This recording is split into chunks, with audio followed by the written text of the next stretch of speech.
Well, hello there, everybody. A very, very good evening to you.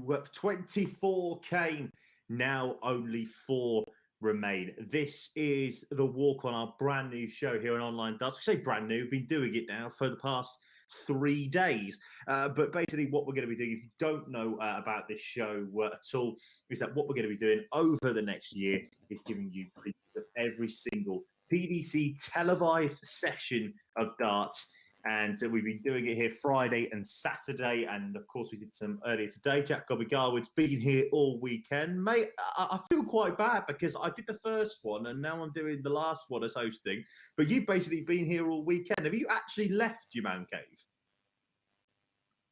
I went for about an hour's walk earlier and I've been to a supermarket once. But other than that, mate, my ass has firmly been welded to this chair like it is all week anyway, working from home. So, yeah, it's been different for me. I'm very much used to being sat in the position I'm in now where I can just relax and give my opinion rather than have to worry about bringing everybody else in and that sort of thing. Complete kudos to you for doing it week in, week out. I know you trained for a uni, so that's a little bit different. But yeah, it's been an eye-opener, but it's been really enjoyable so far. Certainly has been. Let's it's the third member of our team, Cam McFarlane, who joins us here. He's been on the pod most of the time, actually. He's basically, for those who don't know and not in the know, he's basically our Jordan North. If we ever need him, he's always there, and it's glad to see him there in the chair over there. Cam, very well welcome back to the Walk On, mate. You're here for the first one, you're here for the final one. We've got 2 of the semi-finalists at least, who were there when we first started in terms of who were involved in the Friday session, which I did not think would happen, I'll be brutally honest. No. Yeah, I think we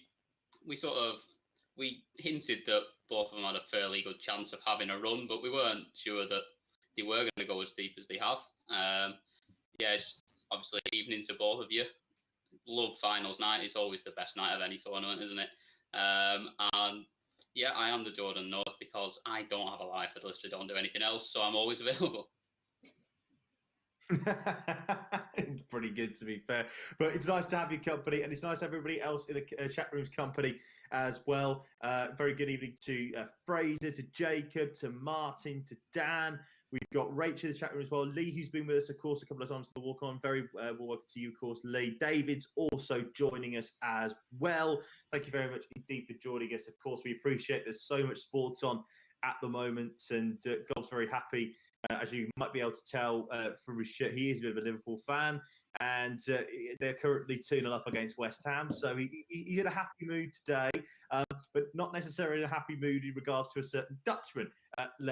We'll hold fire on that before we go and talk about it in just a little bit. God, let's start off with these quarterfinals first off before we go and have a look at the semis and the final. It's a big statement here, but I don't know where this has come from. But Mervyn King, let's start with him. I'll be honest, Cam and I tipped him yesterday to go and win on finals day. The problem you've got with this, for me, about Merv is that he just doesn't. I don't know what it's about ITV4 events, but he just seems to love them.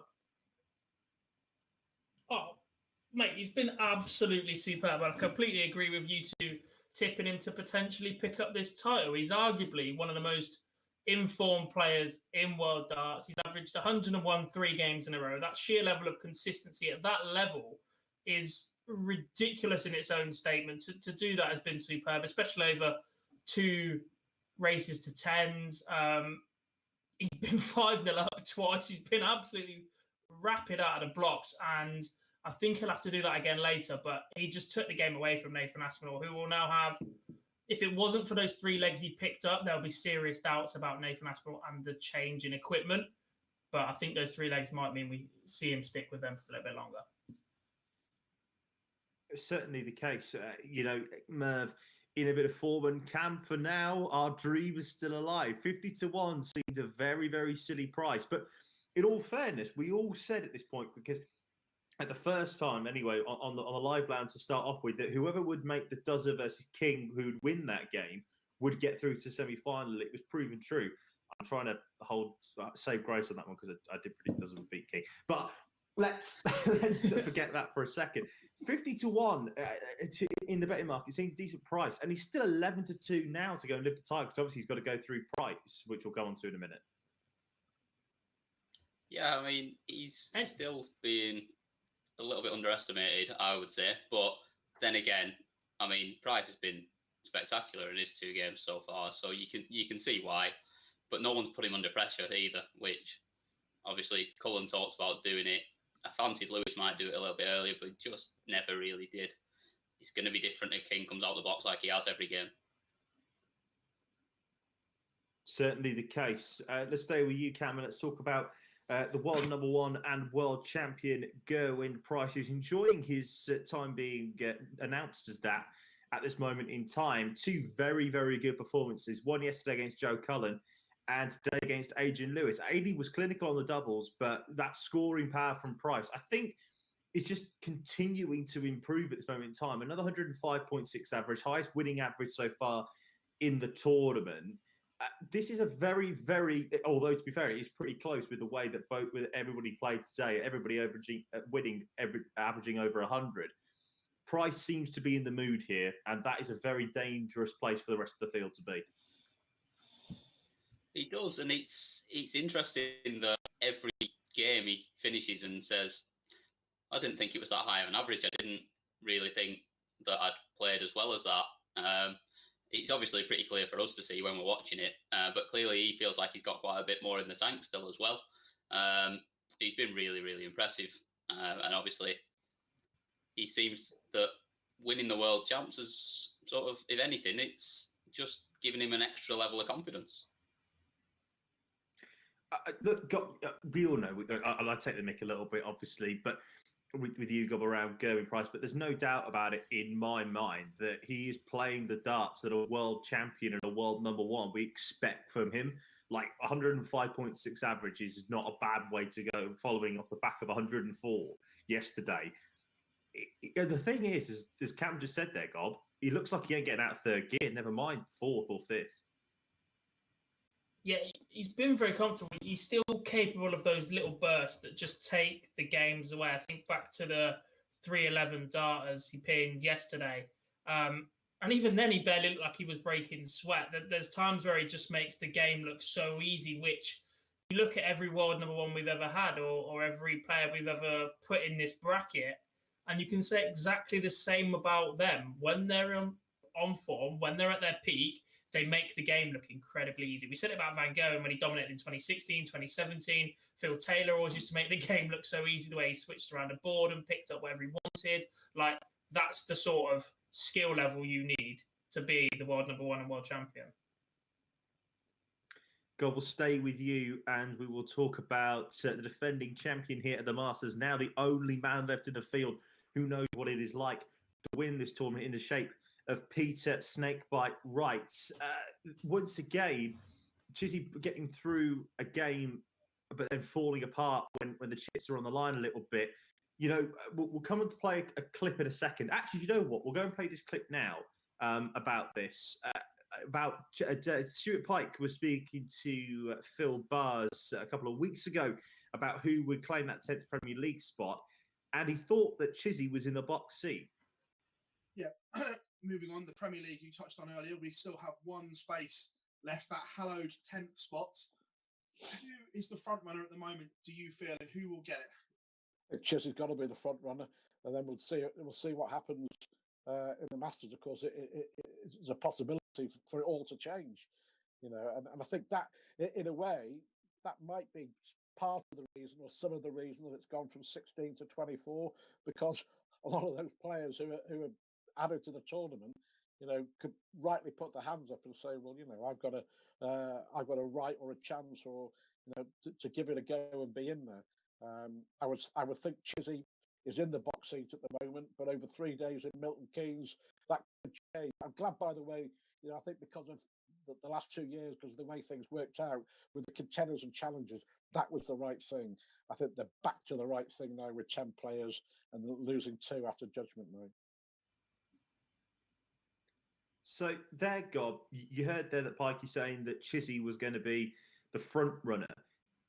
after that performance today, I think he's let the door wide open, because it wasn't just the fact that Wright was unplayable in that first 5 legs in particular. It was also the fact that he just didn't quite look on it today, Chizzy. He just didn't look like he was ever going to be challenging at any stage of the game. Completely agree. And I mean, a lot of the talk was about whether Chizzy can just outlast Joe Cullen. But I think the way that Mervyn King and Johnny Clayton have played this weekend, they've seriously played themselves into contention. They absolutely have to have. If not, there's something ludicrous going on with the PDC. Yes, James Wade probably should have been in there. The way he lost today, the performance Johnny put in today probably rules him out, because he's not the most popular player for the PDC to make that selection for anyway. Chisnell was the favourite after last year and his scoring prowess, but he's out now. I genuinely think with that loss, the time it happened, with the way Mervyn King's played and with that performance from Johnny Clay as the World Cup champion, and he's continuously improving, Dave Chisnell may have just lost himself a Premier League spot.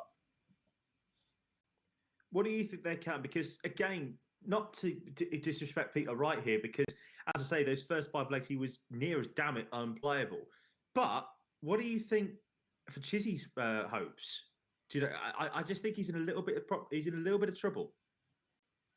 Yeah, I think he's probably out of the conversation now. I think that goes for anyone really that's not already in it, was playing in this tournament. I think they were going to have to win it if they were going to get that last spot. I think going out in the quarters isn't enough. Not when it's all on the line, and there's still players in there in Mervyn, Johnny, that could still go on and win it. They obviously have got to be ahead of him in the pecking order for it, I think. Yeah, I totally agree. It's going to be very, very interesting. And let's actually talk about the Ferret for a little bit. Obviously, Peter Wright coming through 10-5, the defending champion, doing what he does and getting through to semi-finals of ITV4 events. Can he go on a little bit further from the last time? Obviously, he was there in the Players' Championship semi-finals, but lost to Mervyn King in that one. Let's see what happens there. Let's talk about, though, the Ferret, Cam. Never underestimate a Ferret. 7-3 down, 9-6 down, 10 of 11 on the checkouts, 1-2-6 bull for the finish. I don't remember a time or a game ever where someone has been that consistent on the checkouts. What a comeback. No, it's not something I've ever seen before. I can't remember any time where I've seen someone over a 19-leg game to only miss 1 dart at a double. And averaging, the biggest thing for me is averaging over 105. And he only got 11 shots at a double in the game. Like, I know obviously that gets dropped down a little bit by hitting them every time you get a chance, but he was 9-6 down and he was 6 or 7 on a double, and they were the only opportunities he had. That shows how well Wade played as well. Well, I mean, the 160 gob was unreal, but I felt sorry in a way for Wadey, because yes, do you know what? He didn't get a match-winning dart or a chance at a match-winning dart. Okay, and the Ferret was brilliant. Certainly in those last 4 legs, it was a great spurt. But Wade played out of his skin. Like, he averaged 104 today in losing. If memory serves correctly, 104, which for everybody else is like averaging 110. That I don't think Wade could have played any better at that stage. I think that was genuinely peak level Wade. Averaged 104 and 52% on the doubles as well. So it's not even as if he had an exceptional day. That was just steady, flat out 50%. It was an excellent performance, an excellent game from the pair, which Johnny won with a moment of brilliance at the end. I mean, can't take anything away from either of them. They both performed to absolute peak levels of what they're capable of, in my opinion. And it turns out that Johnny gets over the line in another last leg decider. That's 3 now that he's had. Obviously, we talked about Michael van Gerwen, and Dan mentions it to us that we'll have to go back to the drawing board because we all predicted Michael van Gerwen on the live lounge about this. But do you know what? The curse as well. The curse of NVG is broken. You know, I think Chris Mason mentioned it on commentary, the fact that I think it was Whitlock at the match play at the Grand Prix. You know, you've also got Durrant at the World Series, White at the Euros. We had, obviously, MBG won the Players' Championship finals. Obviously, Whitlock again at the Slam, Chisnell at the World. It's absolutely mad. But the curse is over. People can beat Michael van Gerwen and go on into the next round. So that's where we are. So we have our 4 semi-finalists. They are Mervyn King, Gerwyn Price, Peter Wright, and Johnny Clayton. Let's just go quickly into the chat room about this, saying about that win for the Ferret. Martin says, can't believe Clayton isn't in the Premier League, seeing as he won a TV title. They count the World Cup when they want to. We'll come on to the person about that in a minute. Johnny Clayton or King, people are saying, Johnny Clayton or King, a lot of people are saying in the chat room, basically saying that do they think that they're going to postpone the Premier League selection? I think, to be fair, gents, and Cam, you can start us off on this. If either Johnny Clayton or Mervyn King wins this title, then I don't think they will. They'll say that person, whoever wins the titles in the Premier League. If it is a Gerwyn Price versus Peter Wright final, then we're all guessing off the back of that. Yeah, I agree. I've been saying it all along that whoever wins this tournament and the way that they've set it up with only announcing the 9 until after this, you can't then not put them in if they go out and win it. Well, obviously you can, but you shouldn't. And I think we'd all be pretty annoyed about it if one of them goes on to win it and doesn't get that shot. Well, let's just say this: if a certain machine had won that, they'll try and find a way to delay it, the announcement. There's no doubt about that. God, this is an interesting one because, look, we'll come on to it now. Do you know what? Our producer, Phil Bars, by the way, is producing the show. He's also going to be doing the interviews for this one. But he did an interview with Chris Mason, and I don't know if you've all heard this, but a certain Dutchman is still on the PDC's radar. Have a listen. Straight after the final, Matt on Sky announced the Premier League news. Only 9, no contenders. First of all, are you a fan of this 9 and dangling a carrot? Or does this say to you, we know these 9, but this 10th place, we have absolutely no idea who to pick? Well, I think me, you, and Nico, we jotted down our 10, and 9 of them were exactly the same.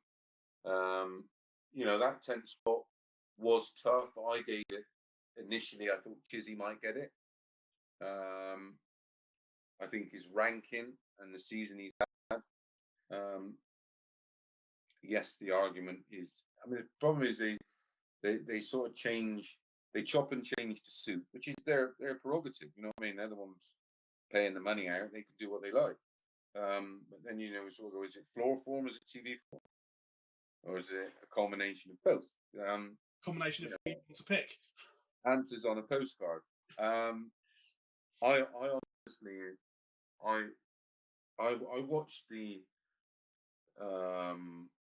media scramble around Barneveld in his announced return, and the amount of sponsorship. You look like a Formula One driver, right?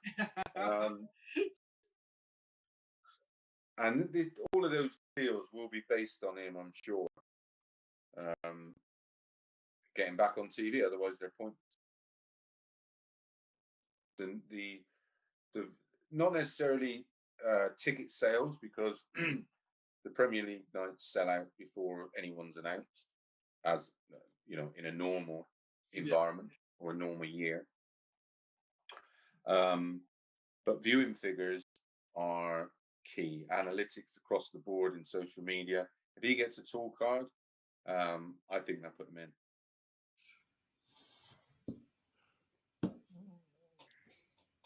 God, please, no. I guess we've got to talk about it as much as I don't want to. Gob, the amount of people that are saying this on socials, it's going to happen, isn't it? If Clayton or King doesn't win the Masters and Barney wins a tour card, it's going to happen. It's not people that are saying this on socials for me. It's the amount of people in and around the PDC. It's the players, the pundits, those that know the game inside out. the fact that more and more of them are saying that this is genuinely a possibility or this is the way they see it going just means that the more and more likely the PDC are to do it. If everybody's accepting it's going to be a thing. And if darts fans don't riot almost, I think you're just letting yourselves down. If it does happen, yes, he still has to go and get a tour card from Q School, which has just been made even more difficult by the fact that a lot of the international players will be now heading to the European Q School instead of the UK because of less quarantine restrictions. But I just think it's incredibly disrespectful to the rest of the field. And we've spent a long time debating and discussing the top echelons of darting tournaments and what are majors and what aren't majors, and is there a triple crown made up by Sky? If they go and shove Barney straight in, you write the Premier League off as a serious competition immediately. Totally agree. But look, we all know that the Premier League is one of the toughest things to win. People are even saying, Jacob's putting in the chat room saying that if Barney doesn't win a tour card, but Fallon does, then Fallon might get the spot. I know we haven't really talked about Fallon because she wasn't at the Worlds, but remember what happened, Cam? The ratings, as soon as she went through and what she did, the ratings went through the roof. So is Barney a possibility for the 10th if, obviously, Clayton or King do not win this tournament? I think if she gets a tour card, then she's probably is in the conversation just on the marketing side of it. I mean, like you said, I imagine was it week 2 last year or week 3 where she played in Nottingham was probably the highest rating show of the Premier League last year, just because she was in it and because of what she did at the Worlds. And she's done something that nobody else in the women's game has done. So there's an argument for marketing-wise putting her in there. Again, I don't think any of us would probably think it's the right way to go right now. If she gets a tour card and has a good year, you could make more of an argument for it next year, I suppose. But I think she'd have to be in the argument, especially if Barney's not got one. So this is the thing about the Premier League for me. I've always not necessarily bashed it or something like that, but I just think that it's not necessarily in the majors category. We're in the top 4 majors category. But like you say, Gob, if that goes to Barney or to a lesser extent Fallon, then again, you're right. Then we have to write this off as a serious competition if you want me to be brutally honest about it. Andrew says he wasn't top 32 quality when he retired. Got no interest in watching him get beaten week after week. Mike says, I'm not watching the PL if Barney gets in. I wish I'm allowed to say the same, but unfortunately I'm not. But if I wasn't working for this and I wasn't working for OD, I would join you in the boycott, definitely. But that is for another day. You never know. The rest of the Premier League conversation might be moot because we have 2 players who aren't in the Premier League 10 who have a shot at winning this title. Let's take a look at the semi-finals then, and we will start, Cam, with Gerwyn Price against Mervyn King. This is a really, really intriguing battle between these two, I think, because Gerwyn Price and Mervyn King met quite recently at the World Championships. Price did a very comfortable job on Merv. There's no doubt about that. But there's something about Merv at this moment in time where I genuinely think that he is going to get over the line in something. He's playing too well not to. Yeah, I agree. I think this could finally be the year that he gets that title. Finally, the form you've been in, made one title. Yeah, I think it's a great game. I think if Merv kicks off like he has throughout the tournament so far, it's going to be a very different challenge for Price than what he's had so far. And it's not going to be where he can just sort of bully the other player and get out into a quick lead. I don't think Merv's going to let him do that. I know Price was very quick to mention in his interview after his game about the fact that the only game where Merv's not turned up over the last few months was against him, and he was keen to mention that a couple of times in his interview, but I don't see it happening again. I think he will turn in the same sort of performance we've seen in every round. That consistency seems to be there. Well, as you saw just there, Mervyn King, we talked about him, obviously the carrot of dangle about the Premier League, but he doesn't believe he deserves that spot. The form you've been in, made one final. There's a lot of talk around this 10th spot in the Premier League. Is it something that you've thought of, and would you like another crack at the Premier League? Of course I would, but it's not something I've looked at. Doesn't even enter my mind. I mean, there are players that are, in my mind, that deserve it a lot before I do. Yes, if they give it to me, yes, I'll take it, and I'll take the ball with both hands and give it my best shot. But I can't see that happening. There are players that deserve it more than me, to be fair. You say that, though. Not many players have made TV finals, so you're putting out a great claim for yourself. Yeah, maybe. We'll see what the powers to be decide, shall we? Do you know what's nice about that, Gob, is the fact that we've met Mervyn King on a number of occasions, and he wasn't himself, I don't think, in 2019 or 2020, to be brutally honest, when we met him. But he seems to be smiling again. He seems to have that love of the game back, and I've got a funny feeling that this is going to go pretty damn close. I appreciate that Price has been in very, very good form, and you would typically expect the world number one and the world champion to do bits in this game. But there's just something about Merv at the moment that just makes me ring. Do you know, this one could be pretty damn close. I completely agree. And the form Mervyn is carrying, yes, all right, we need to point out the fact that the one bad game he's had in the last 3 months has been against Gerwyn Price. But actually, apart from that, good run at the Players' Championships, a good run at the World Championships until he lost to Gerwyn Price. And he's been exceptional here. He's been absolutely phenomenal for the last 3 months. Completely rejuvenated as a player. He looks so much more comfortable and relaxed. He's taken his practice starts onto the hockey with him, and that's something that every player aspires to do. The equipment change seems to be working with him, that extra bit of grip he's now got within each of the scallops. And the fact that he's working now, he's working as a parcel delivery driver a couple of days a week, that gets him out the house, that keeps his mind fresh. We know about how much he likes to be out on the road. He think nothing of taking his motorbike or camper van over to one of the Euro tours, and just having that ability and option for him to get out of the house, get out and about. But when he gets home and hits the practice board, it's serious practice for a sustained period of time, rather than spend all day on the board without any real aim or target. I think that's just giving him that little bit of extra focus that makes him a real threat to Gerwyn Price tonight. I totally agree. Let's go through then predictions. I'll start on this one because I predicted Merv to win the day, and I think I want to be bold. I want to be bold because it's the first to 11, obviously. I'll go on Sonic. Merv wins this 11-9. Why not? I'll say that. Why not? I think Merv will just about do it. Watch him now obviously get absolutely battered by Price with 107 average, of course, but there's just something about Merv that's just tingling me at the moment.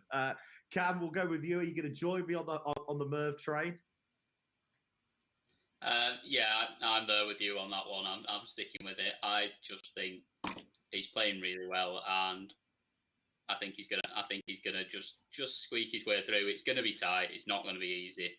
There's gonna be some bad spells probably where Price throws in a couple of 10, 11 darters. Where he's playing maybe even a 9 at some point. We might see it tonight, but I think Merv's just gonna get over the line. Be the first time if there was a 9 dart. Be the first time in Masters history. God, are you going to join us on the upset train, or are you going to have to go and pick Gerwyn Price to win this? Not now you've done that to me. No way. Talk about give me false hope. Oh, I am nervous through and through, but you two have just put the absolute kibosh on my man. Oh, we thought we'd done that, to be fair, as soon as we backed him, but... Yeah. I'd love to see King come through it. I think putting him in the final will put him in a great spot for the Premier League, regardless of the other result. But I don't know. Like we said, that last one that they met was just so convincing for Price. He's looked a little bit imperious this weekend. He's looked Van Gerwen-esque, which is the biggest compliment I can pay the man. He's just never looked in any trouble taking the game away from people, and his finishing has continued to be exceptional. If Mervyn gets out the blocks and leads 5-0 or 4-1 like he has done throughout this event, then yes, the upset is definitely on. But if this stays close, you just get that sense of inevitability as the game goes on that Gerwyn Price is going to do something to take it away from him. And because of that, I have to go Gezi. Look, I can't believe, by the way, everybody, that we basically swapped roles. Gob's going Price and I'm going King. What on earth is going on here? Yeah, do you know what? Andrew Kingsman says Price wins because I backed Merv each way before the tournament. I got him each way on Friday at 20-1. He got him at 50. So a very, very good bet there. If he does make it through to the final, in particular, he'll get a little bit of dough back. Right, let's turn our attention to the second semi-final. And we'll start off with the noise about Johnny Clayton, because obviously he is in contention once again for that Premier League spot. And he even said before the tournament, this is the last chance to impress to try and get that 10th spot. Maybe I get that Premier League spot. That was next on my list. That carrot has been dangled for everyone, hasn't it? Obviously, Matt came out after the World and went, look, there's a spot there. We don't know who to give it to. Yeah. Is that extra motivation or extra pressure for someone like you that's in the mix? I don't think it's extra pressure. It's an extra chance, isn't it? Do you know what I mean? It's like, it's another crack of the whip. And, it's our last chance to get into the Premier League. And, bar from the people in it, obviously, we've all, like myself, like Joe Cullen, we've all got that one more chance to get into the Premier League with the Masters. So there is Clayton talking about his chance, his last chance to get into the Premier League, and he faces a Peter Wright, who has looked very, very good this weekend. There's no doubt about that. In patches, he's looked unplayable. In patches, he hasn't looked fantastic, but he's done enough to get over the line. God, we shall start with you on this one. How do you see the second semi-final playing out? What is this game going to come down to? It's going to come down to Peter Wright's finishing. I think his scoring power this weekend, despite allegedly bringing the wrong darts, which I completely disagree with, these are the setup for him, in my opinion. His 180 hitting has been superb. He outscored Dave Chisholm on the 180s 8-4 earlier. He hit 7 in his match yesterday. That scoring power has been fantastic, but he has to have a good night on the doubles to get past Johnny Clayton. Couple of stats for you. Johnny's had 3 last leg deciders in this tournament so far. He's won those in 12, 14 and 12 darts. He was 9-6 down to James Wade earlier. Wade then averaged 121 for 4 legs and didn't win a single one of those for Johnny to get over the line from that position. I mean, if you're Peter Wright, you're going to absolutely crap yourself when you're on that final leg, I think, because you're so close to getting over the line because of the way that Johnny's reacted so far this weekend. But I just think Wright has that little bit of extra quality, and the more and more you pile the pressure on Johnny and let him know that more's at stake, I think that's where Peter holds it together. Well, this is the thing, though, Cam, isn't it? Because we've always said on this show and on this brand, if you like, if it's your weekend, it's your weekend. And at the moment, Johnny Clayton is showing that it is his weekend. He is. I mean, like I said, 3 last leg deciders that he's not thrown a bad dart in any of them. Like, he's looking really good, and like you say, it's looking like it could well be just his weekend. If he finishes like he did this afternoon, I think he wins. I mean, we've seen Wright have a couple of ropey moments throughout the tournament so far, where he has had a few legs where he's not been great on the outer ring, and you can't do that against Johnny Clayton this weekend because he's not missing. He's not. He's in a bit of trouble, I think, to be honest with you, Snakey. Purely and simply because of the way that Clayton is playing. Do you know what? Sorry, I'm going to go with the supposed upset because if we can say supposed upset, because Johnny Clayton 7-4, Pete Wright 4-9 on with the title sponsors Ladbrokes at the moment. Yeah, do you know what? Sorry, a lot of people are saying that they're ready for an upset in this one, and I'm agreeing with them. I think that it will be a Ferret versus King final, the shootout that we all want to see for the 10th spot for the Premier League, and I think that would be one hell of a story. I'll go 11-8. I'll go with the Ferret. I think the Ferret is in some very, very good form. Gob, are you going to join me, or are you going to go and stick with your boy? I don't know. See, I want the final tonight to mean something. So, story-wise, so if Mervyn King comes through the first game, I want Johnny Clayton to win. I want it to be an absolute straight shootout for the Premier League. I want both of those boys to stick both hands up in the air and go, "Oi, PDC, we're over here." If Gerwyn Price comes through that first game, I very much want Peter Wright to win the second matchup because that means it's the man that stole his title. He's defending the second title in a row. That storyline, if Gezi pinches both of them off him in a short space of time, that would be interesting to see how Peter reacts to that. Johnny's finishing has been superb, but he's not going to get close to that record again, by the way. He broke the record for the doubling percentage for a race to 10 games today, 90.91. 10 out of 11 is superb. And when you consider two of them were double finishes as well, that just gets even better. He was just so clinical.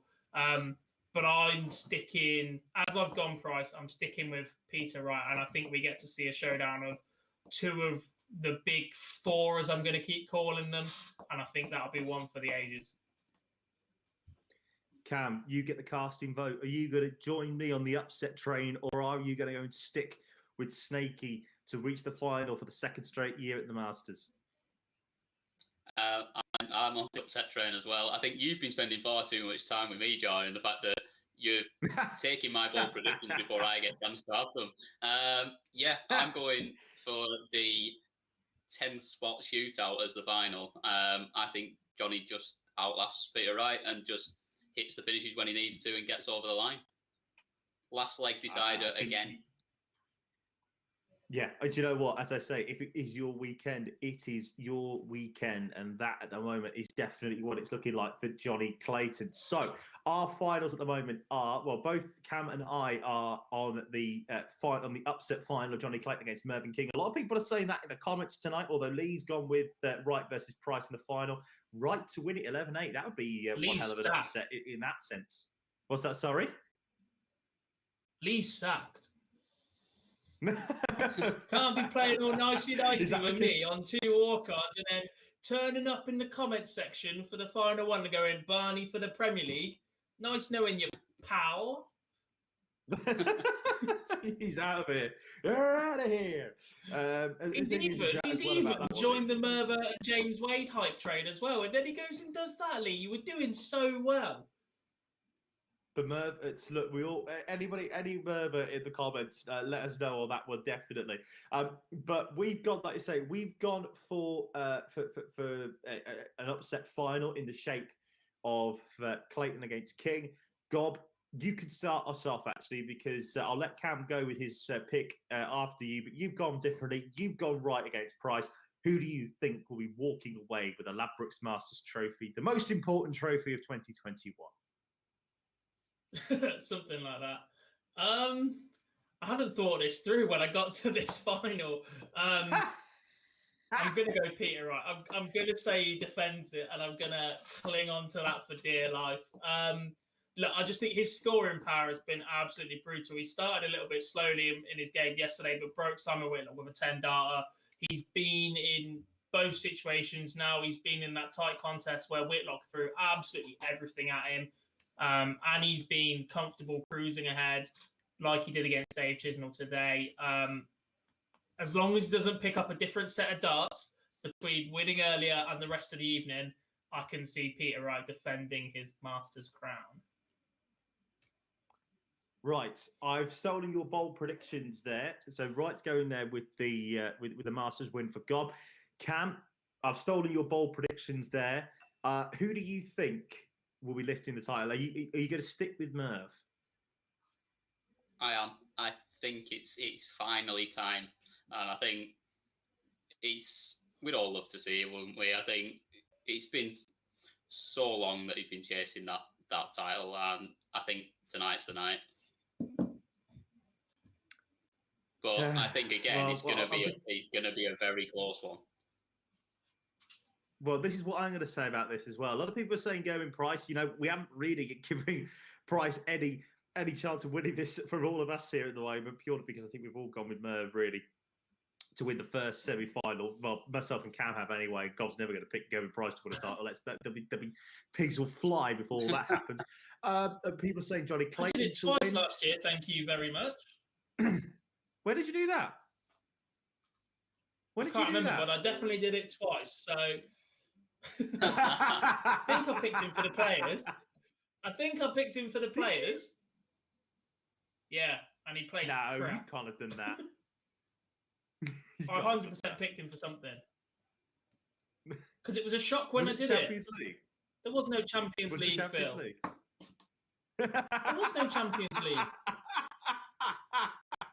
Well, do you know what? This thing is going in there. People are saying Clayton.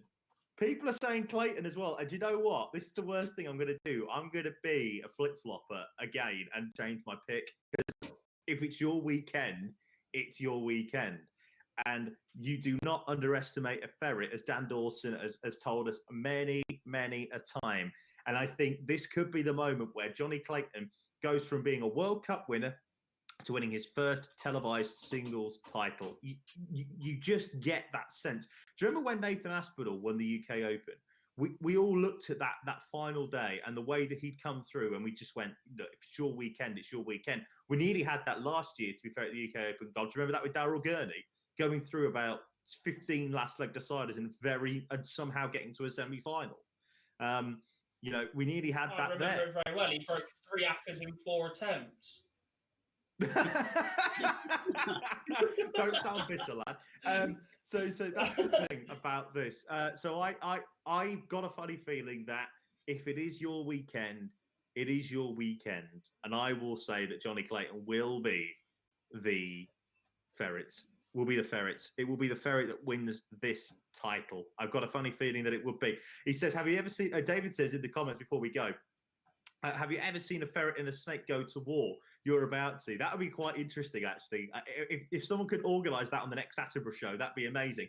Thomas says here, will you be playing the matches? Unfortunately, mate, we don't have the rights to that yet. You never know. One day we might do, but not at the moment in time. ITV4 in the UK is where you can watch it, or you go to the various PDC TV subscriptions across the world. If you're in the Netherlands, I'm pretty sure it's on RTL. If it's not in the Netherlands, then you can watch it on pdc.tv. So there's no excuse to watch it if you are online right now. Jack Gobbigar with Cam McFarlane. This has been the walk-on. This has been the final one of the weekend. Thank you, as always, gentlemen. It's great to see you, and it's great to share everything alongside all of our great viewers in the chat room. Chat room's been buzzing again tonight, as it always is. Thank you very, very much indeed. So let's just remind you then what we've got coming up for you. If you need to, if you are out and about tonight, make sure you stay safe, obviously, as well.